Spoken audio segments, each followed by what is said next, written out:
Oke,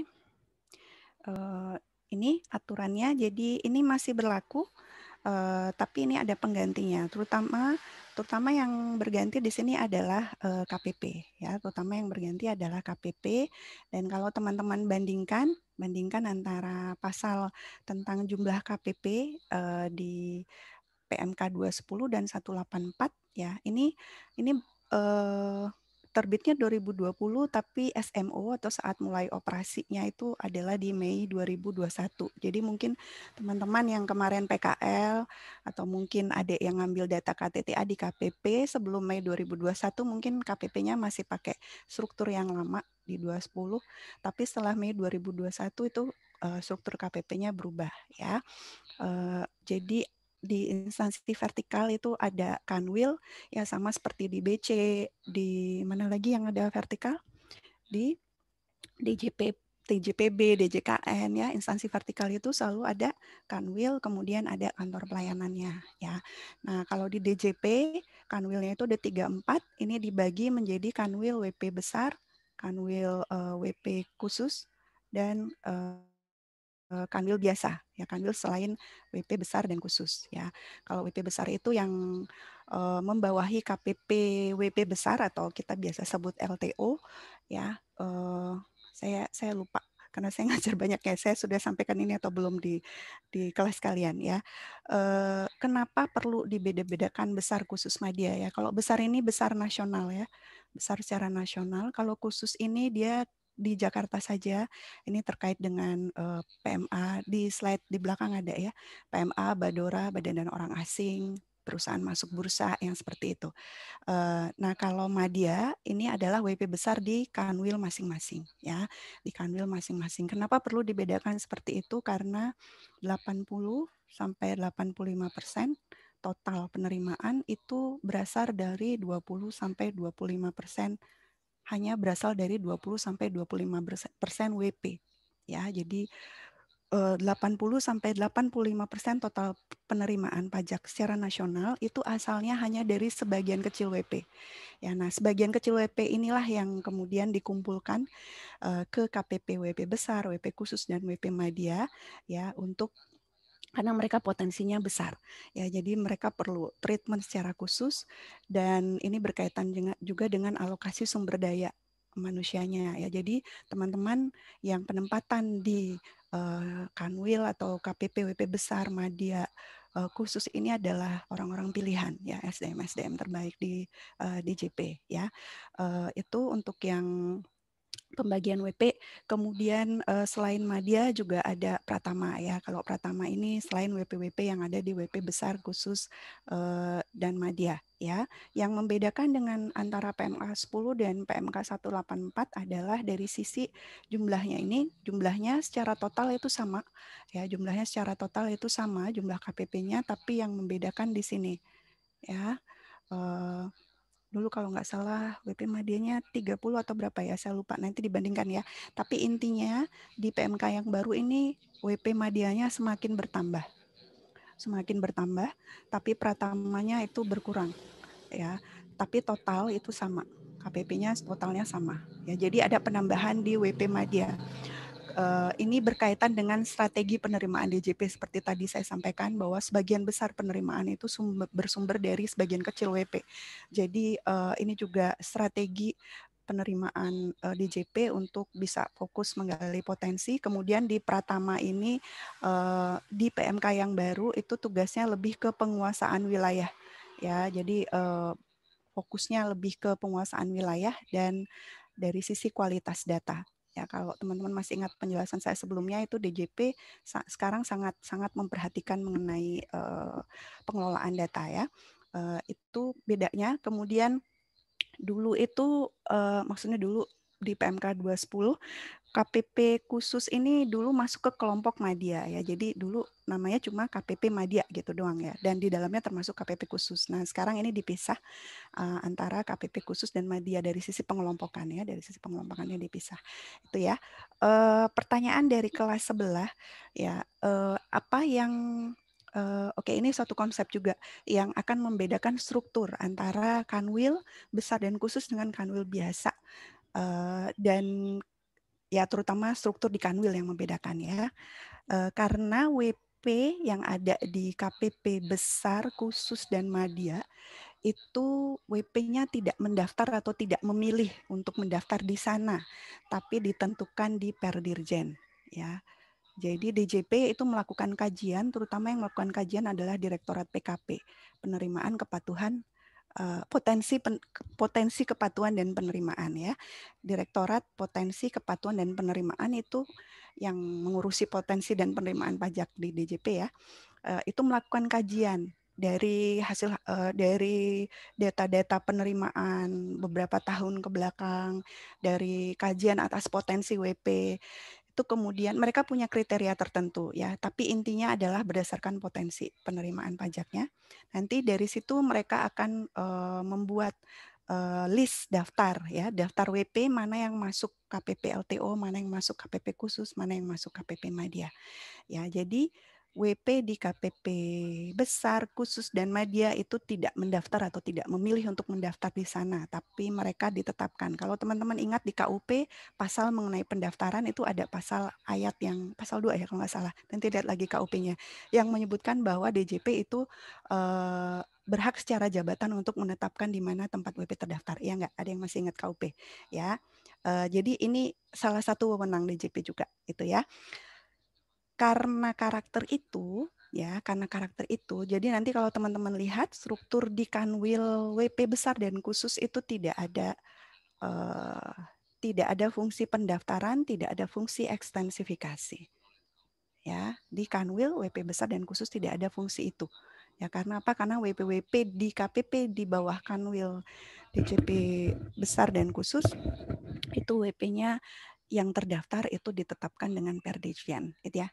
Itu karakternya. Jadi di kelas sebelah nanya gimana cara menggolongkannya gitu ya. Apakah WP-nya bisa memilih? WP tidak memilih ya. Tapi ini ditetapkan dengan Perdirjen dan ini dikaji secara berkala, dievaluasi secara berkala oleh Direktorat PKP. Idealnya setiap tahun, tapi karena ini juga memerlukan satu effort ya untuk mengkaji itu, tapi kadang-kadang juga tidak setiap tahun dibuat Perdirjen tentang siapa WP yang terdaftar di KPP besar, khusus atau madya. Itu ya, itu konsep yang membedakan dan itu akan berpengaruh ke struktur organisasinya ya. Oke, ada yang chat? Oh, oke, nggak apa-apa Kevin. Ya, jadi Kanwil ini sama Kanwil tuh eselon 2 gitu ya. Nah ini tadi yang saya bilang Kanwil di DJP itu dibedakan jadi Kanwil besar dan khusus dan selain besar dan khusus. Ya kalau tugas Kanwil mungkin minggu-minggu sebelumnya saya juga cerita intinya adalah mereka menjabarkan strategi yang dibuat oleh kantor pusat, dijabarkan atau istilah saya diterjemahkan oleh kanwilnya masing-masing disesuaikan dengan kondisi di kanwilnya masing-masing. Kemudian kanwil akan berkoordinasi baik dengan kantor pusat maupun KPP, kemudian melakukan bimbingan ke KPP, melakukan evaluasi dan monitoring atas pelaksanaan kebijakan kantor pusat yang ada di kanwil masing-masing ya. Jadi kalau minggu-minggu sebelumnya saya cerita kanwil itu ada di tengah-tengah sini ya antara kantor pusat, ini kantor pusat, ini kanwil, ini kantor pelayanan ya. Semua kanwil baik di BC dan lain sebagainya itu punya tugas yang sama seperti itu ya. Nah, tugas itu dijabarkan ke fungsi. Kalau teman-teman lihat fungsi-fungsi ini nanti akan dikerjakan oleh bidang-bidang di bawah kanwil ya. Kita langsung ke strukturnya saja ya. Ada tambahan untuk kanwil yang Kanwil khusus yang membawahi KPP Migas karena di Kanwil khusus itu ada KPP Migas ya. Ada tugas tambahannya karena di sana mereka juga ada fungsi PBB Migas ya, ada fungsi PBB Migas tapi di Kanwil lain tidak ada. Ya, ini kelihatan atau tidak? Ya, coba teman-teman perhatikan ini ya. Di sini ada berapa kanwilnya? Bidangnya ada 4 ya. Coba teman-teman nanti perhatikan dan bandingkan nanti dengan kanwil yang lain ya, kanwil selain WP besar dan khusus ya. Dan kalau teman-teman lihat sebagian besar bidang-bidangnya ini berkaitan dengan direktorat yang ada di kantor pusat. Jadi misalnya ada keberatan dan banding ya di kantor pusat juga ada. Kemudian ini di kantor pusat juga ada ya. Ini di kantor pusat ada Direktorat Pemeriksaan dan penagihan, ada Direktorat Intel, ada Direktorat Penegakan Hukum. Jadi tidak harus satu direktorat itu mempunyai satu bidang di Kanwil, tapi seperti ini contohnya ini beberapa direktorat, beberapa tugas dan fungsi di direktorat di kantor pusat itu digabung menjadi beberapa fungsi di Kanwil. Ya, kemudian ini terkait dengan data. Ini koordinasi dengan Direktorat Data di kantor pusat dan juga terkait potensi perpajakan koordinasi dengan Direktorat PKP atau potensi kepatuhan kepatuhan dan penerimaan di kantor pusat gitu ya. Jadi ini untuk mempermudah koordinasi karena tadi tugas dan fungsi Kanwil dia ada di tengah-tengah antara kantor pusat dan KPP ya. Nah, kalau teman-teman lihat fungsi Kanwil ini dia selain per WP, dia juga per wilayah. Nah, kalau kita bandingkan dengan prinsip organisasi yang kita pelajari sebelum UTS, yang departementalisasi, menurut teman-teman itu gimana? Dia pembagian strukturnya itu per wilayah, ya. Masih ingat nggak? Masih ingat nggak? Departementalisasi. Berarti dia departementalisasinya berdasarkan apa? Lupa? Ya, nanti dilihat lagi ya. Nanti dilihat lagi. Muluk mau jawab? Kenapa Muluk? Muluk udah open mic kayaknya.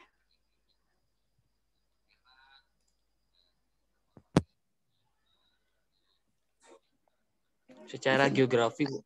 Ya, secara geografi good. Ya, secara geografi kalau yang per wilayah-wilayah ya, karena nanti terutama yang biasa ya ada Kanwil Banten, Jakarta dan lain sebagainya. Tapi kalau pembagian yang per WP besar itu per customer mungkin ya, nanti dilihat. Cuma kalau di kita kan customer-nya itu dalam tanda kutip wajib pajak ya. Terus kalau kita lihat di dalamnya ini per apa? Di dalamnya ini ada pemeriksaan, ada keberatan dan banding, penagihan. Ini berdasarkan apa namanya? Berdasarkan fungsi. Yes, berdasarkan fungsi. Ya, di KPP juga seperti itu. Ya, jadi kalau teman-teman lihat ternyata kesimpulannya apa dari situ? Bahwa departementalisasi tidak harus organisasi tidak harus memilih satu, ya, tidak harus memilih satu. Mereka bisa menggunakan berbagai jenis karena masing-masing itu kan ada kelemahan dan kelebihannya sendiri-sendiri. Ya, nanti diingat lagi ya materi sebelumnya. Jadi untuk menutupi kelemahan dan kekurangan masing-masing itu disesuaikan juga dengan kebutuhan organisasinya. Kenapa memilih geografis gitu ya, misalnya. Kenapa memilih fungsi itu nanti disesuaikan dengan kondisi dan juga kelemahan dan kelebihan dari prinsip departementalisasi itu ya. Itu untuk WP besar. Nah, untuk WP nanti kalau ininya detail fungsinya nanti teman-teman bisa baca secara umum. Tugas dan fungsi Kanwil itu seperti tadi, bimbingan, kemudian juga pemantauan, memberi dukungan teknis, menjabarkan strategi di kantor pusat sesuai dengan tugas fungsi dan masing-masing. Misalnya kalau P2 Humas berarti di bidang P2 Humas, kalau data di bidang data, kalau pemeriksaan di bidang pemeriksaan gitu ya. Tapi pada intinya mereka tugasnya itu ya, penjabaran, koordinasi, bimbingan, evaluasi, dan pemantauan ya. Nah, yang selain besar dan khusus, kalau teman-teman lihat di sini bisa membedakan kalau kita bandingkan dengan yang tadi, bisa membedakan apa yang tadi tidak ada tapi ada di sini. Ini Kanwil selain besar dan khusus. Yang tadi tidak ada di Kanwil WP besar tapi ada di Kanwil biasa adalah bidang pendaftaran ekstensi. Iya, alasannya karena sudah ditetapkan tadi Bu di yes. Ya, karena sudah ditetapkan ya. Jadi di sini ada pendaftaran, di sini ada extend, tapi di KPP di Kanwil WP besar tidak ada. Satu lagi adalah di sini ada penilaian dan juga di sini ada pengurangan. Ya, biasanya penilaian dan pengurangan ini berkaitan dengan PBB. Ya, berkaitan dengan PBB. Ya, kalau di Kanwil WP besar dan khusus itu pada umumnya tidak mengelola PBB kecuali yang KPP Migas ya. Tapi kalau di Kanwil biasa yang membawai KPP biasa itu ada PBB. Madya itu juga tidak mengelola PBB ya. Madya tidak mengelola PBB, tapi KPP Pratama itu mengelola PBB. Nah, Kanwil biasa itu mereka akan membawahi Madya dan Pratama di Kanwil masing-masing ya. Jadi di sini ada fungsi-fungsi yang berkaitan dengan PBB, yaitu penilaian dan pengurangan di situ ya. Bedanya di situ, yang lainnya kurang lebih sama ya, yang lainnya kurang lebih sama tugas dan fungsinya ya. Untuk KPP-nya tadi saya sudah jelaskan ini ya. Tadi Kanwil eselon 2, kalau KPP di bawahnya itu eselon 3. Kalau kalian susah menghafal, nggak usah dihafal ya, mana yang 1, 2, 3, kalian bisa bikin struktur. Dirjen itu eselon 1, maka direktur yang ada di bawahnya itu eselon 2.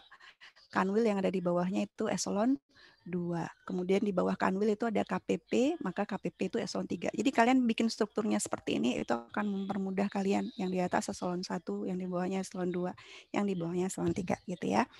Oke.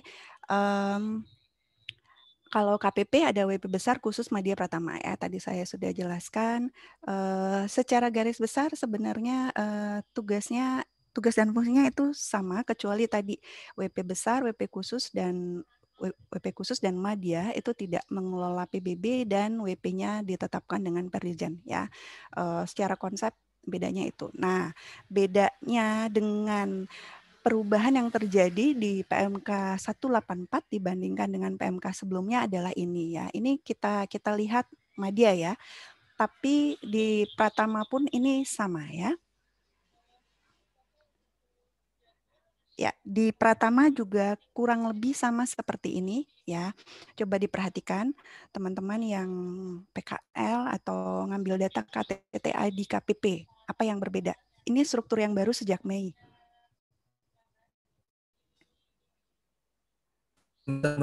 Apa yang? Gimana Rahman? Pemeriksaan sama penagihannya digabung, terus pengawasan dan konsultasi juga jadi pengawasan. Iya, satu lagi. Tidak ada seksi extend, Bu.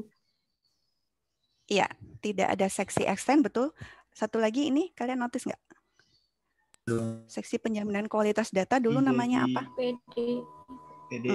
PDI, yes. Dulu namanya PDI ya. Jadi ini beberapa perubahan yang terjadi.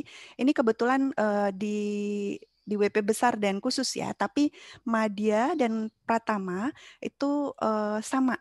Sekarang sejak PMK 184 sama seperti ini, yang membedakan adalah nanti jumlah seksi pengawasannya ya. Jadi dulu ada PDI, pengolahan data dan informasi. Dulu PDI itu ketika dibentuk pertama kali mereka tugasnya adalah merekam SPT, yang mana sekarang merekam SPT itu sudah dikerjakan oleh PPDDP dan KPDDP ya. Dan seiring dengan strategi DJP untuk terkait dengan data gitu ya. Jadi PDI ini nama seksinya diubah dan tugas dan fungsinya juga lebih ke penjaminan validitas data ya.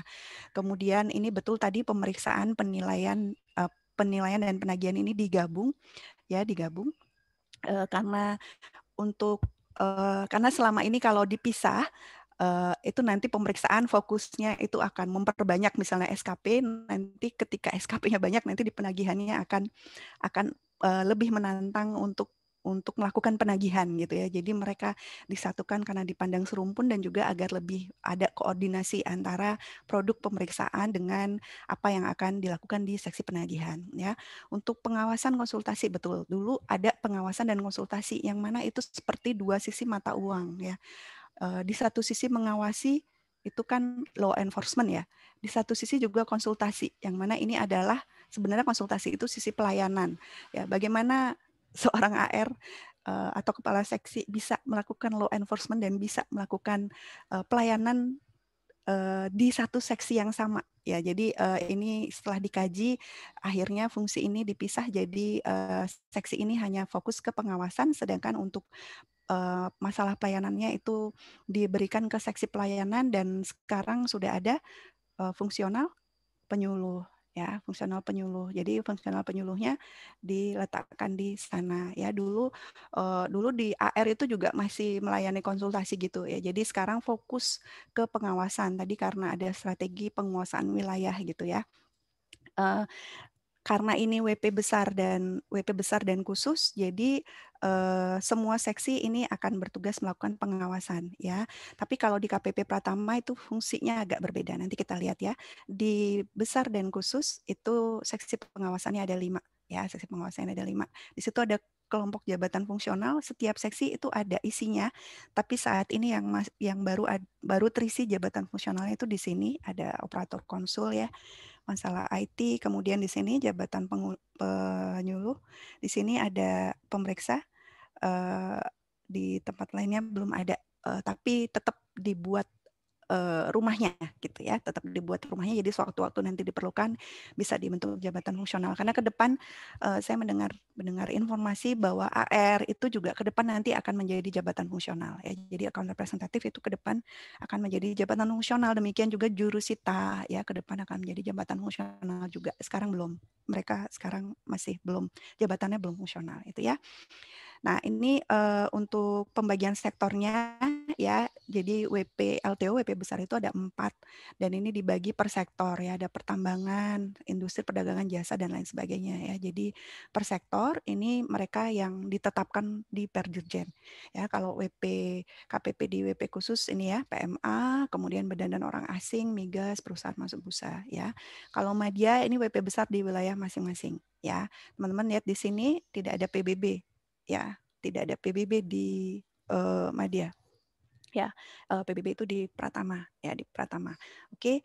Nah, ini teman-teman bandingkan tadi dengan yang KPP LTO sama ya. Jadi ada seksi ini sama, yang beda adalah kalau di Madya seksi pengawasannya ada sampai 6 karena jumlah WP-nya lebih banyak ya. Jadi jumlah WP di KPP LTO, KPP khusus, KPP Madya itu antara 1.000 sampai 3.000. Hanya segitu. Ya, mungkin di KPP LTO lebih sedikit, 1.000-an, tapi di KPP Madya mungkin maksimal bisa 3.000. Ya, bandingkan dengan mungkin yang di Pratama, sempat nanya nggak berapa jumlah WP di KPP Pratama tempat kalian PKL atau ngambil data KTTA? Berapa? Mungkin sampai puluhan ribu, ratusan ribu. Ya, jadi mengawasinya dan memberi pelayanannya itu bisa lebih fokus di KPP besar, khusus, dan Madya karena jumlah WP-nya sedikit ya. Jadi di KPP Madya dibandingkan LTO dan khusus jumlah WP-nya lebih banyak, walaupun kalau dibandingkan dengan Pratama, KPP Madya jauh lebih sedikit ya, hanya 1.000 sampai 3.000. Ya, bedanya hanya di situ. Kemudian untuk Pratama teman-teman lihat di sini ada PBB ya, yang mana tadi tidak ada di Madya khusus dan besar ya. Nah, Pratama ini dulu itu sama ya, KPP Pratama mana aja itu jumlah seksinya sama. Tapi dengan PMK 184 itu dibagi kelompoknya, kelompok 1 dan 2. Yang membedakan adalah jumlah seksi pengawasannya ya. Ini untuk kelompok 1 jumlah seksi pengawasannya ada 6. Nah, tadi yang saya sebutkan yang agak berbeda tusinya di KPP Madya, di KPP Pratama adalah di KPP Pratama seksi pengawasan 1 ini adalah WP besar di KPP Pratama tersebut ya. Selain yang sudah masuk ke Madya. Ya, jadi di masing-masing KPP Pratama misalnya di Pondok Aren itu kan Pratama ya. Seksi pengawasan 1 itu akan menangani WP terbesar di KPP Pratama Pondok Aren. Ya, sedangkan seksi pengawasan lainnya itu mengawasi WP lainnya. Itu yang membedakan ya. Kemudian beda kelompok 1 dan 2 adalah dari sisi jumlah seksi pengawasannya. Kalau kelompok 1 itu lebih banyak WP-nya, jadi seksi pengawasannya ada 6. Kalau kelompok 2 lebih sedikit, seksi pengawasannya ada 5. Mana yang masuk kelompok 1 dan 2 itu kalau di nama KPP-nya nggak kelihatan ya, yang tahu itu di kantor pusat di data gitu ya, itu berdasarkan potensi wilayahnya ya, berdasarkan potensi wilayahnya. Tadi ada yang bilang seksi ekstensifikasinya hilang. Menurut teman-teman seksi ekstensifikasinya kemana? KP2KP, Bu. Yes, KP2KP ya. Jadi KP2KP sekarang diperkuat. Kalau dulu mereka hanya membantu. KP2KP ini eselon 4 dia di bawah KPP ya. Jadi tugasnya seperti kantor, kalau di bank mungkin kantor cabang pembantu gitu ya. Ini sama di BC juga ada kantor semacam ini ya, kantor pembantu pengawas ya, tapi kalau di pajak namanya ini. Secara struktur tidak berubah ya, KP2KP secara struktur tidak berubah, yang berubah itu adalah tugas dan fungsinya. Jadi di sini di KP2KP sekarang ada fungsi ekstensifikasi. Ya, ada fungsi ekstensifikasi. Jadi tidak hanya dari sisi pelayanan ya. Ini nanti kalian boleh bandingkan ya antara di PMK 184 dan 210. Itu terutama di sini ya. Jadi tugas itu sekarang, tugas dan fungsi ekstensifikasi yang tadinya di KPP itu dikerjakan oleh KP 2KP. Ya, kelompok fungsional tadi sudah saya jelaskan. Ya, itu ya review untuk sebelumnya, dan juga karena di kelas lain ada yang bertanya tentang pembagian WP. Jadi seperti itu.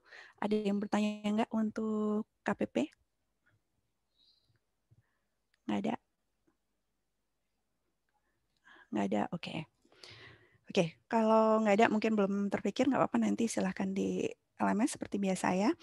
Kemudian untuk aktivitas hari ini kita dari pertemuan ke-8 itu sudah melihat kementerian secara umum, mulai ke-9 sampai 12 ya, kita sudah melihat 9-10 melihat Kementerian Keuangan, 11-12 melihat salah satu contoh di unit eselon 1 dalam hal ini DJP.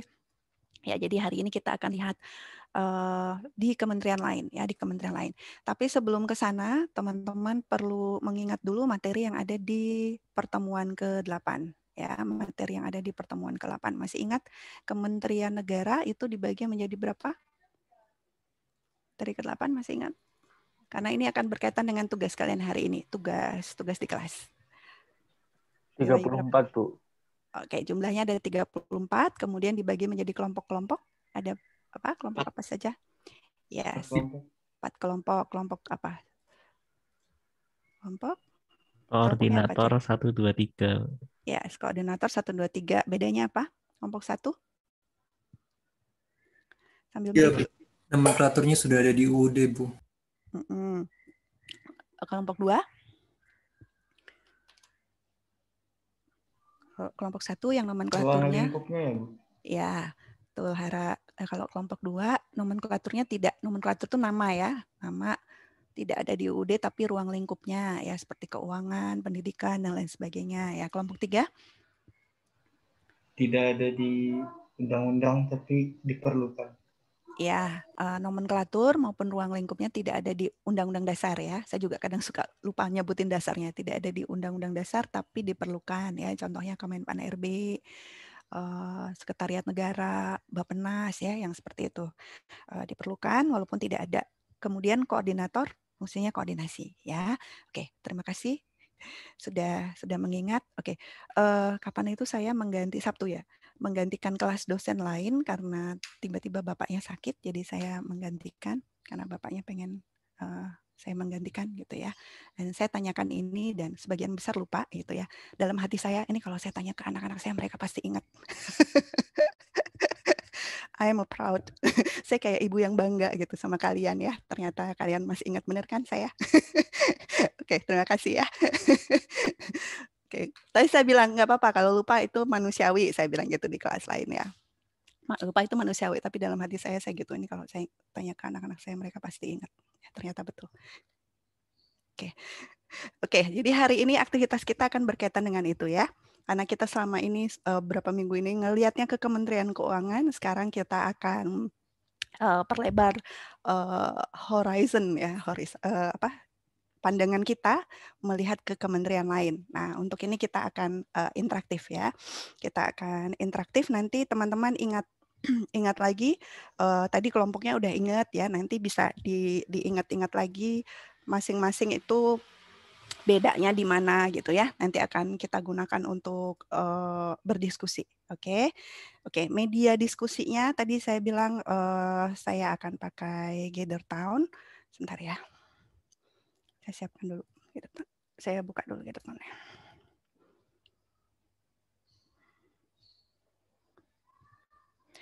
Sambil ini, kalian berapa kelompok ya? 6, 5? Berapa kelompok? 5 ya? Oke, 5. Oke, berarti satu kelompok sekitar 6 orang ya? Ya kan? Oke, satu kelompok sekitar 6 orang.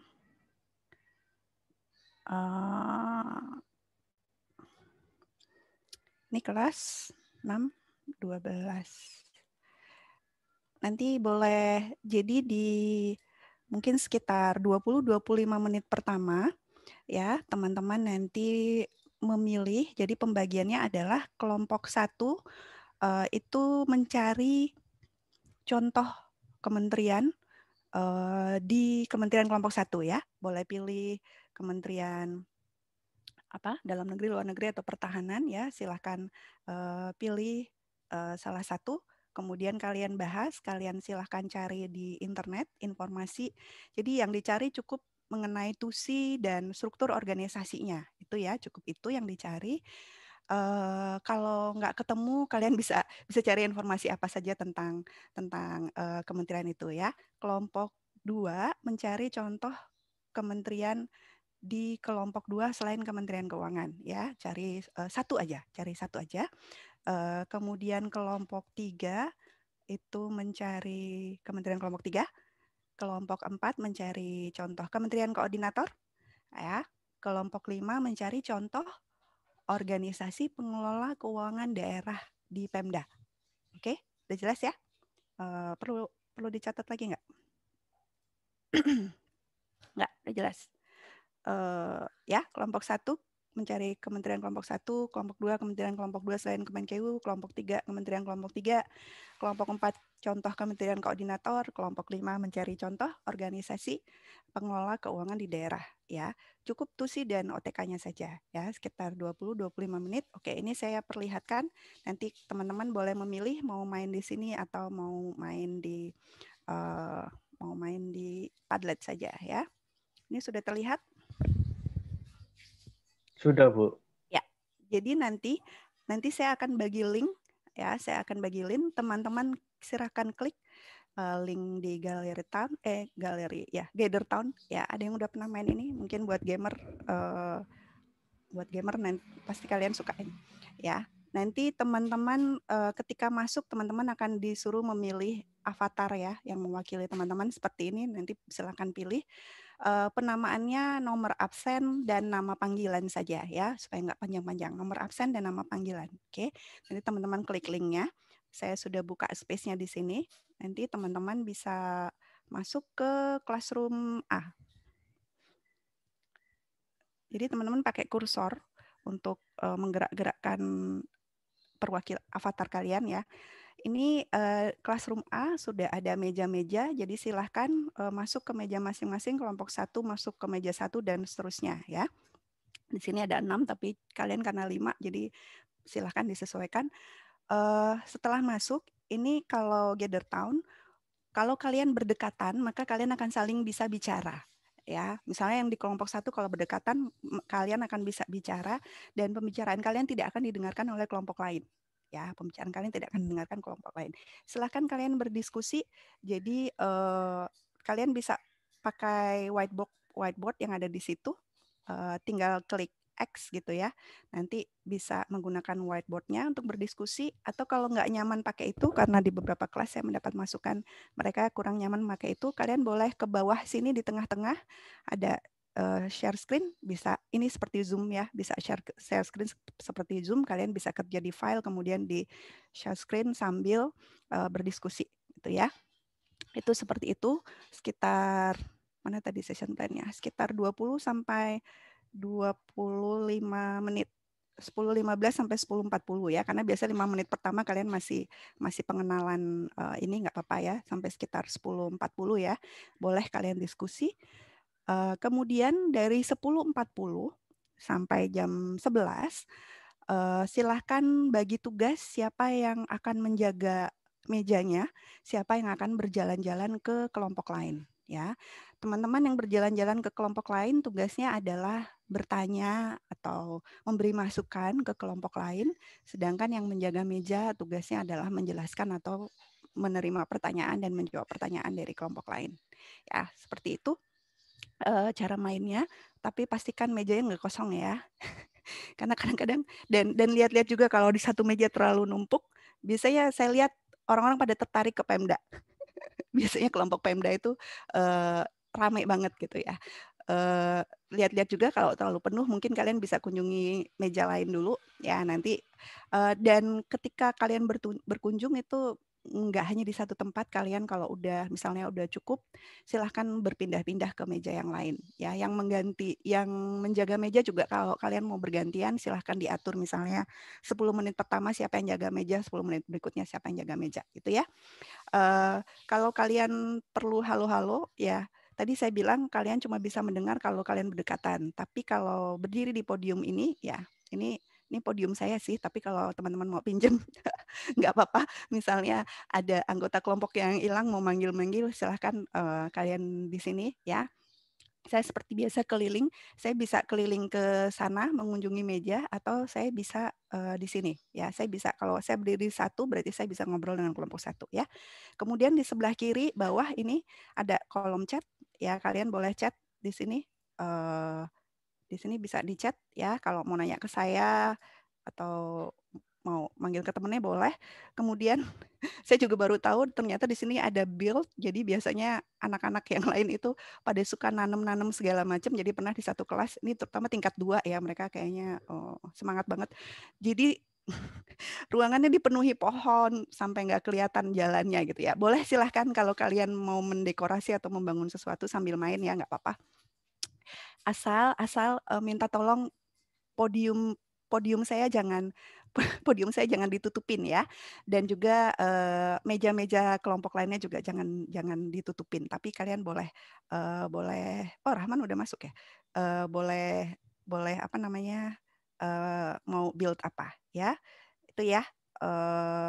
Oke, saya akan invite teman-teman. Saya bagi linknya, sama nanti saya bagi link kalian mau memilih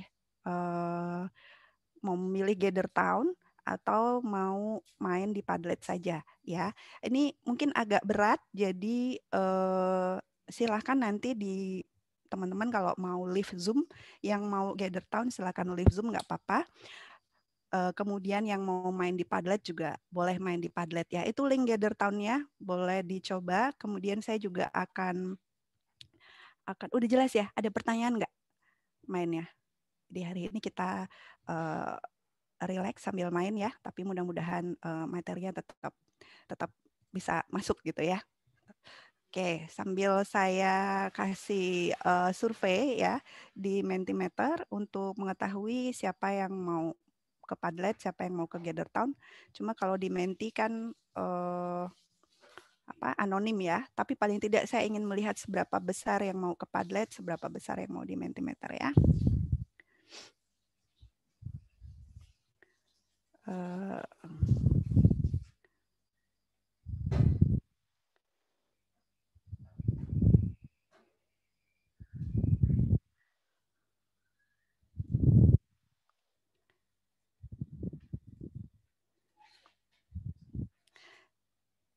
Oke, saya kasih link di Menti ya. Yang atas itu link untuk masuk ke Gather Town, yang bawah adalah link di Menti. Silahkan kalian pilih.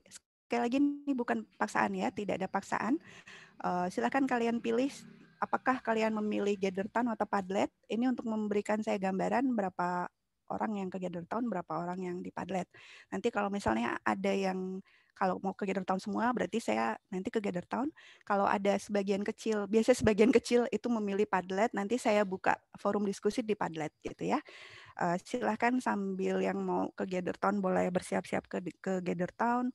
Yang mau memilih Padlet, silahkan preferensi kalian ditulis di Menti, di link Menti yang ada di chat. Tugasnya udah jelas ya.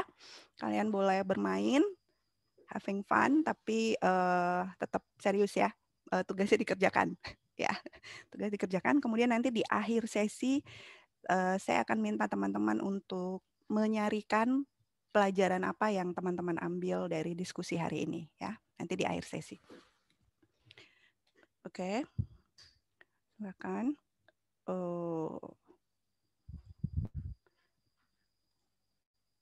Oke. Sebagian besar Gather Town ya. Sambil mulai berdiskusi antar kelompoknya mau memilih kementerian apa ya. Oke, sebagian besar Gather Town. Saya share ya. Kalau ada yang mau bertanya kurang jelas silakan di kolom chat ya, boleh chat di Zoom, boleh open mic, boleh chat di Gathertown. Dia nggak bisa double kamera, jadi kalau mau buka kamera di Gathertown, kamera di Zoom harus dimatikan gitu. Oke, sebagian besar sepertinya Gathertown, silakan yang Gathertown boleh ke sana. Nah, untuk teman-teman yang misalnya udah masuk Gathertown ternyata ada kendala jaringan gitu ya, nggak apa-apa, nanti boleh ke Padlet ya. Nanti link Padletnya akan saya share di chat Gathertown ya. Oke, ya kalau kita lihat walaupun ini yang isi baru 12 orang, tapi sebagian besar itu memilih Gathertown ya. Silakan ya. Link Gathertown-nya ada di sana. Silakan mulai beraktivitas di Gathertown bagi yang mau. Untuk yang mau di Padlet, saya buatkan tempat diskusi di Padlet dulu ya. Terus kalau yang ada kesulitan di Gathertown, pengen ke sana tapi ternyata ada kendala, nanti langsung ke Padlet aja ya. Nanti linknya saya bagi. Kemudian kalau yang merasa terlalu berat, boleh live Zoom ya, boleh live Zoom. Kalau yang merasa terlalu berat, ini udah sekitar 1 SKS kan kita ya, Zoom-nya. Ya, jadi memenuhi kewajiban dari lembaga juga. Pertemuan di awal harus pakai Zoom. Ya, ini untuk variasi ya, biar nggak bosan. Dan juga seperti tadi, saya pengen kalian saling membandingkan apa yang kalian diskusikan dengan apa yang didiskusikan kelompok lain ya. Oke, untuk yang Padlet, saya buatkan dulu ininya ya.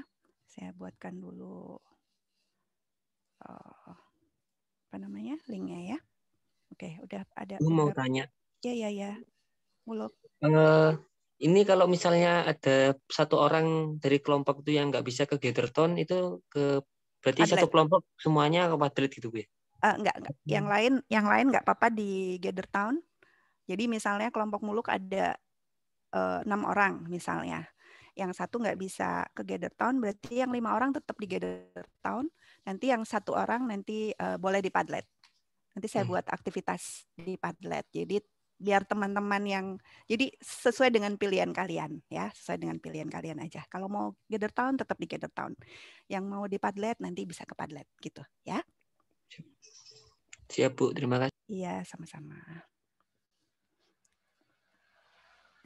Oke, yang sudah di Gathertown boleh langsung diskusi ya. Kalau sudah mantap di sana, boleh live Zoom supaya nggak terlalu berat. Ya, nanti link Padlet untuk yang terkendala atau mau memilih Padlet, saya akan share di kolom chat Zoom dan kolom chat di Gathertown ya.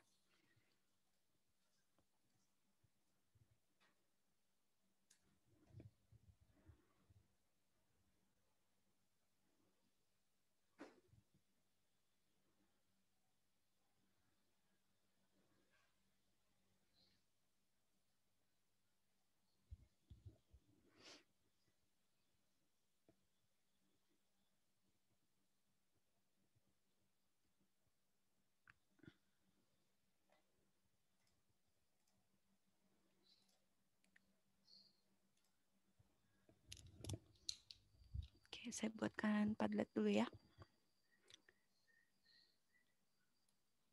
Ini 6.12.